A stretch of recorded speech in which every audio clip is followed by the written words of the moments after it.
అక్కడ ఎన్నికలు జరుగుతుంటే ఇక్కడ బెట్టింగ్లు జోరందుకున్నాయి. తమిళనాడు, పశ్చిమ బెంగాల్ అసెంబ్లీ ఎన్నికల ఫలితాలపై గోదావరి జిల్లాల్లో బెట్టింగ్లు నడుస్తున్నాయి. తమిళనాడులో సాంప్రదాయం కొనసాగుతుందా? వెస్ట్ బెంగాల్లో దీది మళ్లీ పాగా వేస్తుందా? ఇలా రకరకాల పందాలు జరుగుతున్నాయి. పశ్చిమ బెంగాల్, తమిళనాడు రాష్ట్రాల్లో ఎన్నికల కోలాహలం కనిపిస్తుంటే కాయ్ రాజా కాయ్ అంటూ గోదావరి జిల్లాలో బెట్టింగ్ రాయుళ్ల జోరు కొనసాగుతుంది.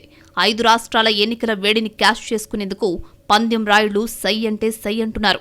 ఇప్పటికే 3 రాష్ట్రాల్లో పోలింగ్ పూర్తి కావడం, పశ్చిమ బెంగాల్, తమిళనాడులో తొలి విడత పోలింగ్తో పందెం రాయుళ్లలో జోష్ పెరిగింది. తమిళనాడు ఎలక్షన్పై ఉమ్మడి తూర్పు గోదావరి జిల్లాలో పందాలు వేస్తున్నారు. తమిళనాడులో సాంప్రదాయం కొనసాగుతుందని ఒకవైపు, లేదు రెండోసారి డీఎంకే ప్రభుత్వం వస్తుందని మరోవైపు బెట్టింగ్లు జరుగుతున్నాయి. ఇంకోవైపు Vijay TVK party king maker అవుతుందని మరో బెట్టింగ్ జరుగుతుంది.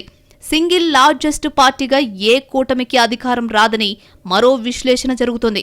దానికి అనుగుణంగా ఓపెన్ ఆఫర్ ఇస్తున్నారు పందెం రాయుళ్లు. ముందుగానే డబ్బులు కలెక్ట్ చేస్తున్నారు.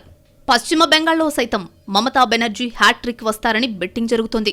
మరోవైపు బీజేపీ తొలిసారి అధికారంలోకి వస్తుందని మరో ఆఫర్ ఇస్తున్నారు పందెం రాయుళ్లు. వామపక్షాలు కీ రోల్ పోషిస్తాయని మరో చర్చుంది. దానికోసం ఇతర దేశాల్లో ఉన్న వాళ్లు సైతం బెట్టింగ్లో పార్టిసిపేట్ చేస్తున్నారు.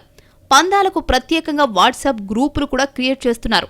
ఆన్లైన్లో పందాలు వేసే అవకాశాలు కూడా ఇస్తున్నారు. అమౌంట్ కూడా అలాగే ట్రాన్స్ఫర్ చేసేస్తున్నారు. కొన్ని బెట్టింగులకు రేషియోలు కూడా ఇస్తున్నారు. దానికి అనుగుణంగా నెట్వర్క్ కూడా నడుస్తుంది. ముఖ్యంగా ఉమ్మడి పశ్చిమ గోదావరి జిల్లాలో పందెం నీదా నాదా అంటూ బెట్టింగ్ రాయుళ్లు రెచ్చిపోతున్నారు. బెట్టింగ్లకు కేర్ ఆఫ్ గా ఉండే భీమవరం ప్రాంతంలో పరిస్థితి పైకి సైలెంట్ గా కనిపిస్తున్నా గుట్టు చప్పుడు కాకుండా భారీ మొత్తంలో 5 రాష్ట్రాల ఎన్నికలపై పందాలు కాస్తున్నట్లు తెలుస్తోంది. ఐపీఎల్ క్రికెట్ బెట్టింగ్ ఏ తరహాలో నిర్వహిస్తున్నారో అదే తరహాలో ఎన్నికల బెట్టింగ్ సైతం నిర్వహిస్తున్నట్లు టాక్. ఫలితాలపై ఇప్పటికే వచ్చిన కొన్ని సర్వేలను ఆధారంగా చేసుకుని గెలిచే పార్టీలు వాటి సీట్లపై పందాల జోరు కొనసాగుతుంది. బెట్టింగ్లు లక్షల్లో సాగుతున్నాయని సమాచారం. ఈ 2 రాష్ట్రాల్లో ఓటింగ్ పూర్తయితే కోట్లకు చేరుతుందని అంచనా. పోలింగ్ జరిగిన సరళి, నమోదైన ఓట్ల శాతం ఆధారంగా పందాల రూపురేఖలు మారే అవకాశం కనిపిస్తోంది. ప్రస్తుతం పశ్చిమ బెంగాల్ గెలుపు నువ్వా నేనా అన్న రీతిలో ఉంది. ఇప్పటికే కొన్ని సర్వేలు ఎన్డీఏకు అనుకూలంగా ఇస్తే మరికొన్ని టీఎంసీకి ఫేవర్గా ఇచ్చాయి. ఇప్పటికే అనేక సర్వేలు ఇచ్చిన రిపోర్ట్ల ఆధారంగా బీజేపీకి ఆ రాష్ట్రంలో 118 సీట్లు దాటవని పెద్ద మొత్తాల్లో బెట్టింగ్ కాస్తున్నారు. మరోవైపు బీజేపీకి 124 సీట్లొస్తాయని బెట్టింగ్ కూడా జరుగుతున్నట్లు సమాచారం. తిరిగి టీఎంసీ అక్కడ అధికారం చేపడుతుందని కొందరు భారీ మొత్తం బెట్టింగ్ వేస్తున్నట్లు ప్రచారం సాగుతోంది. ప్రచారం వరకు ఓ లెక్క, పోలింగ్ తర్వాత మరో లెక్కలా సాగుతుంది వ్యవహారం.